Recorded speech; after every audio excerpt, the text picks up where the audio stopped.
Assalamualaikum warahmatullahi wabarakatuh. Kami dari kelompok 5. Di sini kami akan menjelaskan hasil presentasi kami mengenai artikel yang berjudul Sengketa Perbatasan Laut Indonesia dan Timur Leste. Di sini sebelum kami menjelaskan, kami ingin memperkenalkan diri dulu. Saya Dianza Ajatoro sebagai moderator dan sebelah saya Riki Ilma Saputra, saya Agung Triputra, saya Nadia Angelina, dan saya Karina Yolanda. Materi pertama tentang latar belakang akan dijelaskan oleh Rifki Ilma. Latar belakang. Wilayah laut sebagai unsur terpenting bagi suatu negara, sehingga harus ada batasan laut yang tetap dan sesuai dengan UNCLOS 1982. Ada beberapa alasan mengapa wilayah laut dianggap penting. Yang pertama, sebagai media komunikasi dan gudang besar sumber daya alam baik hayati maupun non-hayati yang ditujukan untuk kesejahteraan rakyat dan demi perkembangan dan kemajuan suatu negara. Karena pentingnya wilayah suatu negara, maka suatu negara yang memiliki wilayah laut harus mengupayakan pengembangan sektor kelautan dalam berbagai aspek untuk menjadikan suatu negara menguasai, mengelola, dan memanfaatkan sumber daya secara berkelanjutan di wilayah perairan, termasuk sebagai jalur pelayaran dunia.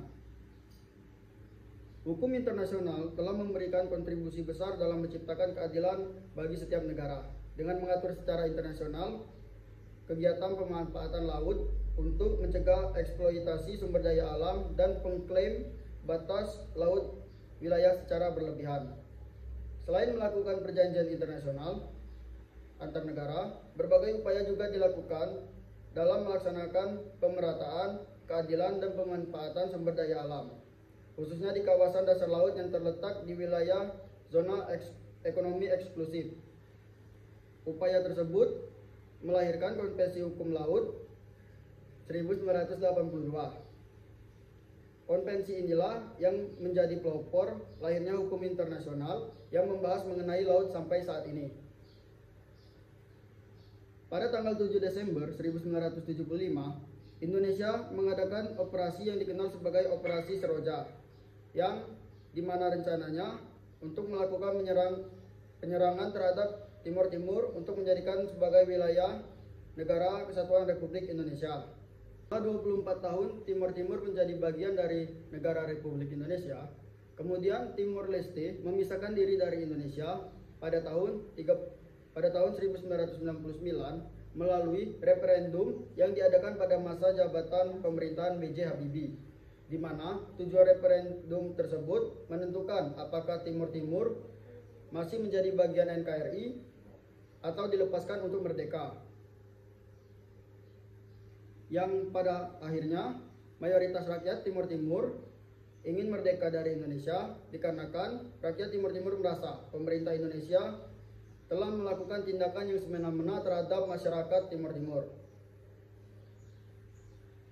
Keberhasilan Timur Timur melepaskan diri dari Indonesia menjadi negara merdeka yang membuktikan bahwa isu pelanggaran HAM yang dilakukan oleh Indonesia terhadap Timur Timur dimanfaatkan oleh pihak-pihak yang berkepentingan, khususnya pejuang kemerdekaan Timur Timur untuk meyakinkan pada dunia internasional bahwa Timur Timur berhak untuk menjadi negara merdeka yang berdiri sendiri serta memiliki wilayah negara.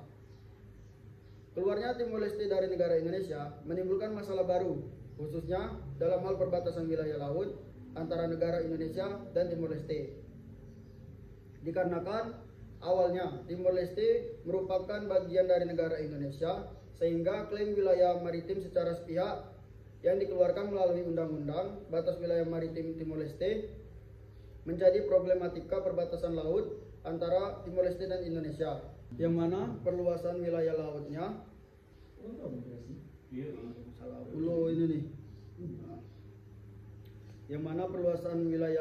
dilakukan dengan menetapkan zona eksklusif ekonomi, sehingga adanya tumpang tindih antara beberapa pulau Indonesia dan Timor Leste. Misalnya di perairan Selat Ombay, Selat Wetar, dan beberapa pulau di sekitar Timor Leste dan Indonesia. Wilayah laut teritorial antara Indonesia dan Timor Leste termasuk wilayah tumpang tindih dan wajib ditetapkan batas wilayahnya menurut hukum internasional. Tumpang tindih kedaulatan Indonesia dan Timor Leste atas laut teritorial di ketiga wilayah tersebut dapat menuntut kedaulatan dan yurisdiksi atas wilayah laut. Namun, Indonesia yang berstatus sebagai negara kepulauan dan Timor Leste sebagai negara pantai saling menetapkan batas laut teritorial antar negara yang menimbulkan kompleks dan sedikit masalah yang rumit. Selanjutnya, saya akan menjelaskan pembahasan rumusan masalah 1, yaitu bagaimana pengaturan hukum batas wilayah maritim negara kepulauan dan negara pantai berdasarkan UNCLOS 1945. Wilayah negara merupakan salah satu unsur fundamental dalam hukum internasional untuk membuktikan adanya kedaulatan dan yurisdiksi eksklusif yang dimiliki oleh suatu negara. Wilayah negara meliputi dua wilayah, yaitu wilayah darat dan wilayah laut.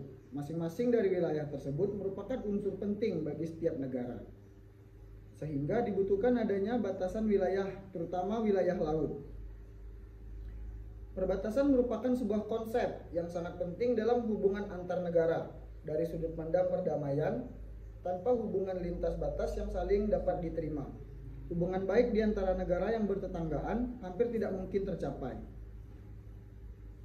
Konsep Indonesia sebagai negara kepulauan archipelagic state diakui dunia setelah United Nations Convention on the Law of the Sea atau UNCLOS yang disahkan pada tanggal 10 Desember 1982. Dan Indonesia telah meratifikasinya dengan Undang-Undang Nomor 17 Tahun 1985. Pengakuan Indonesia sebagai negara kepulauan tersebut merupakan anugerah besar bagi bangsa Indonesia karena perairan yurisdiksi meliputi 2/3 dari seluruh luas wilayah negara. Luas perairan menjadi satu kesatuan dengan daratan. Indonesia adalah negara kepulauan yang terbentang dari Sabang sampai Maroke. Batas wilayah laut Indonesia pada awal kemerdekaan hanya selebar 3 mil laut dari garis pantai, coastal baseline. Setiap pulau, yaitu perairan yang mengelilingi kepulauan Indonesia, bekas wilayah Hindia Belanda. Territorial ZEE and Maritime Kringen Ordinance tahun 1939 dalam Suwito et al. 2000. Pengaturan hukum batas wilayah maritim negara kepulauan dan negara pantai dalam Konvensi Hukum Laut Perserikatan Bangsa-Bangsa atau UNCLOS 1982 mempertahankan kepentingan nasional dan internasional. Berikut pengaturan beberapa aspek yang terkait dengan pengaturan hukum batas wilayah maritim negara kepulauan dan negara pantai dalam UNCLOS 1982. A. Negara kepulauan.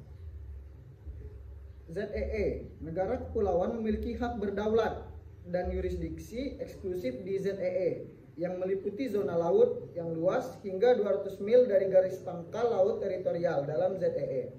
Negara kepulauan memiliki hak untuk melakukan eksplorasi, eksploitasi, konservasi, dan pengelolaan sumber daya alam, serta pendirian dan penggunaan pulau-pulau buatan, riset ilmiah, dan perlindungan lingkungan laut. Garis pangkal laut teritorial. Garis pangkal laut teritorial negara kepulauan ditentukan berdasarkan kriteria objektif atau low water line dan kriteria subjektif strike baseline ataupun archipelagic stretch baseline. Bentuk-bentuk garis pangkal ini menentukan batas-batas wilayah teritorial negara dengan laut teritorial ataupun dengan perairan pedalaman atau perairan kepulauan. Selanjutnya negara pantai. Zona ekonomi eksklusif ZEE. Negara pantai juga memiliki hak berdaulat dan yurisdiksi eksklusif di ZEE yang meliputi zona laut yang luas hingga 200 mil dari garis pangkal laut teritorial. Namun, negara pantai hanya memiliki hak-hak berdaulat dan yurisdiksi yang bersifat eksklusif di ZEE. Tidak seperti negara-negara kepulauan yang memiliki hak yang lebih luas. Garis pangkal laut teritorial. Negara pantai memiliki garis pangkal laut teritorial yang ditentukan berdasarkan kriteria objektif, low water line, dan kriteria subjektif, strike baseline.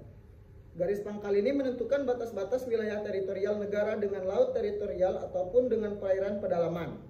Pasal 15, Pasal 74, dan Pasal 83 dari UNCLOS mengatur bagaimana delimitasi batas maritim antar negara seharusnya dilakukan. dalam pasal 15 dari Konvensi Perserikatan Bangsa-Bangsa tentang Hukum Laut yang mengatur tentang penetapan garis batas laut teritorial antara negara-negara. Pasal ini menekankan bahwa penetapan garis batas laut teritorial harus dilakukan dengan mempertimbangkan kepentingan dan keamanan yang berlaku antara negara-negara yang berhadapan atau berdampingan. Dalam hal ini, pasal 15 tidak memberikan hak kepada salah satu negara untuk menetapkan garis batas teritorial yang berbeda dengan negara lain yang berhadapan atau berdampingan, sehingga tidak satu pun di antaranya berhak untuk menetapkan garis batas teritorial yang berbeda. Adapun hak dan kewajiban dalam pasal 56 UNCLOS 1982, di mana negara pantai pada zona ekonomi eksklusif adalah: 1. Hak berdaulat untuk mengadakan eksplorasi dan eksploitasi, konservasi, dan pengurusan sumber kekayaan alam hayati atau bukan hayati dari perairan, dasar laut, dan tanah di bawahnya. 2. Hak berdaulat atas kegiatan-kegiatan eksplorasi dan eksploitasi seperti produksi energi dari air dan angin. Yang ketiga, yurisdiksi untuk pendirian dan pemanfaatan pulau buatan, instalasi dan bangunan, riset ilmiah, kelautan, perlindungan dan pembinaan dari lingkungan maritim. Sesuai pengaturan hukum internasional untuk situasi ini, UNCLOS 1982 telah mengelola garis samudera negara-negara, baik menghadapi dan menghubungkan diidentifikasi dengan batasan wilayah berdaulat dan lokal. Dalam pelaksanaannya, terdapat perbedaan hak dalam menggunakan garis pangkal. Negara pantai biasa dalam delimitasi, negara lautnya menggunakan garis pangkal normal baseline. Atau jika garis pangkal normal tidak dapat digunakan karena kondisi pantai yang menjorok atau kondisi lain yang dibenarkan dalam KHL 1942, boleh menggunakan garis pangkal lurus atau straight baseline. Sementara negara kepulauan dalam menentukan delimitasi lautnya menggunakan garis pangkal kepulauan yang menghubungkan titik-titik dari pulau terluarnya. Berdasarkan pasal 59 UNCLOS 1982 tentang penyelesaian sengketa di ZEE. Baiklah, selanjutnya saya akan menjelaskan materi rumusan masalah 2. Berdasarkan pasal 59 UNCLOS 1982 tentang penyelesaian sengketa di ZEE, mewajibkan negara-negara untuk melakukan kesepakatan dengan cara yang adil dengan pertimbangan yang relevan. Indonesia dan Timur Leste hendaknya menetapkan garis sebagai batas wilayah laut setiap negara atau menggunakan alternatif penyelesaian sengketa perbatasan laut kedua negara yang diarahkan pada penerapan prinsip uti possidetis juris dalam kepemilikan wilayah antara Republik Indonesia dengan RDTL. Solusi untuk negara yang bersengketa seperti yang terjadi antara Indonesia dan Timor Leste adalah negosiasi atau perundingan cara penyelesaian ditempuh, serta efektif dalam menyelesaikan sengketa internasional. Karena di dalam pasal 283 UNCLOS 1982 dijelaskan apabila terjadi sengketa antar negara maka wajib untuk saling bertukar pendapat serta menetapkan dan mendepositokan titik-titik batas wilayah tersebut ke Sekjen PBB supaya diakui secara internasional. Mungkin konflik di wilayah perbatasan antara Indonesia dan Timor Leste dapat diselesaikan secara damai dan dapat menghindari sengketa atau permasalahan batas wilayah laut ke depannya, serta membentuk kerjasama strategis dengan negara-negara tetangga dan mitra regional untuk meningkatkan penegakan hukum maritim dan perlindungan wilayah laut Indonesia. Kerjasama ini dapat mencakup pertukaran informasi, pelatihan bersama antara personel keamanan laut, penyelenggaraan latihan militer bersama, serta pertukaran pengalaman dalam menghadapi ancaman atau pelanggaran di wilayah maritim. Dengan kerjasama ini, Indonesia dapat memperkuat kapasitasnya untuk menjaga kedaulatan wilayah lautnya serta mencegah konflik potensial dengan negara lain.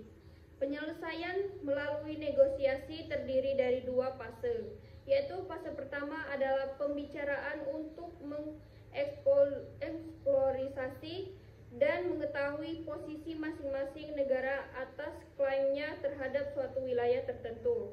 Pada fase ini, apabila diperoleh titik temu di mana para pihak mengetahui posisi masing-masing, menyadari dan menerima siapa yang berhak dan siapa yang tidak berhak atas kepemilikan suatu wilayah tertentu yang diperebutkan, maka inilah yang diharapkan, artinya akan ada kata akhir terhadap sengketa ini.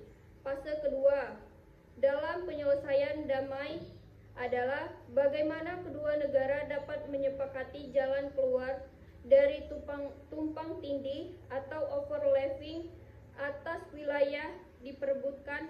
Dalam menyepakati jalan keluar dapat dirujuk pengalaman beberapa negara sebagai alternatif bagi solusi sengketa Indonesia dan Timur Leste. Dan yang menjadi kesimpulannya ialah wilayah negara merupakan salah satu unsur fundamental dalam hukum internasional untuk membuktikan adanya kedaulatan dan yurisdiksi eksklusif yang dimiliki oleh suatu negara.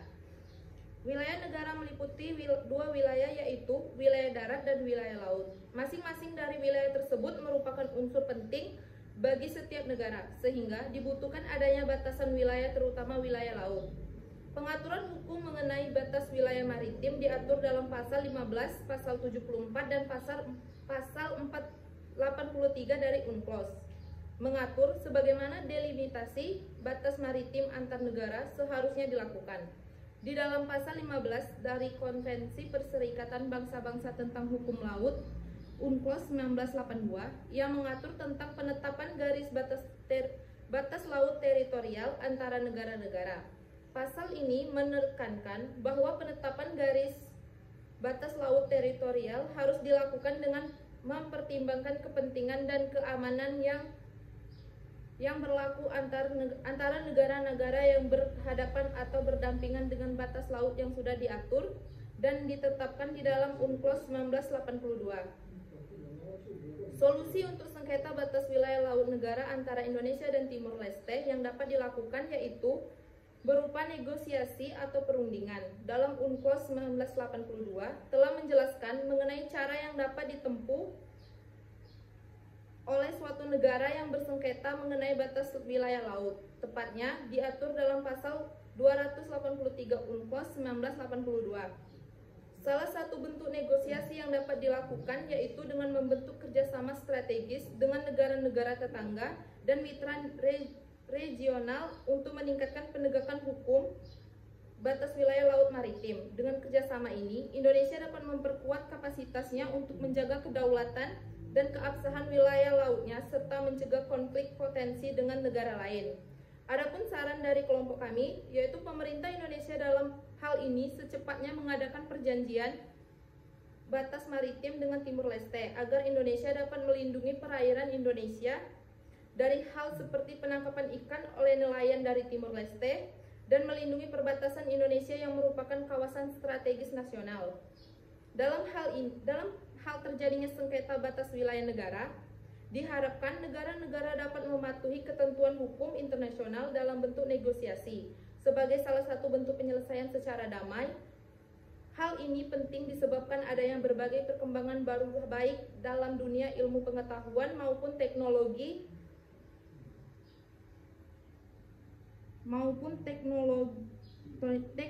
yang dapat menimbulkan berbagai pertikaian, bahkan dapat mengancam perdamaian dan ketertiban dunia. Sehingga disinilah pentingnya penyelesaian sengketa harus dilaksanakan secara damai. Sekian presentasi dari kelompok kami. Apabila kami ada salah, kami mohon maaf. Kami akhiri. Wassalamualaikum warahmatullahi wabarakatuh.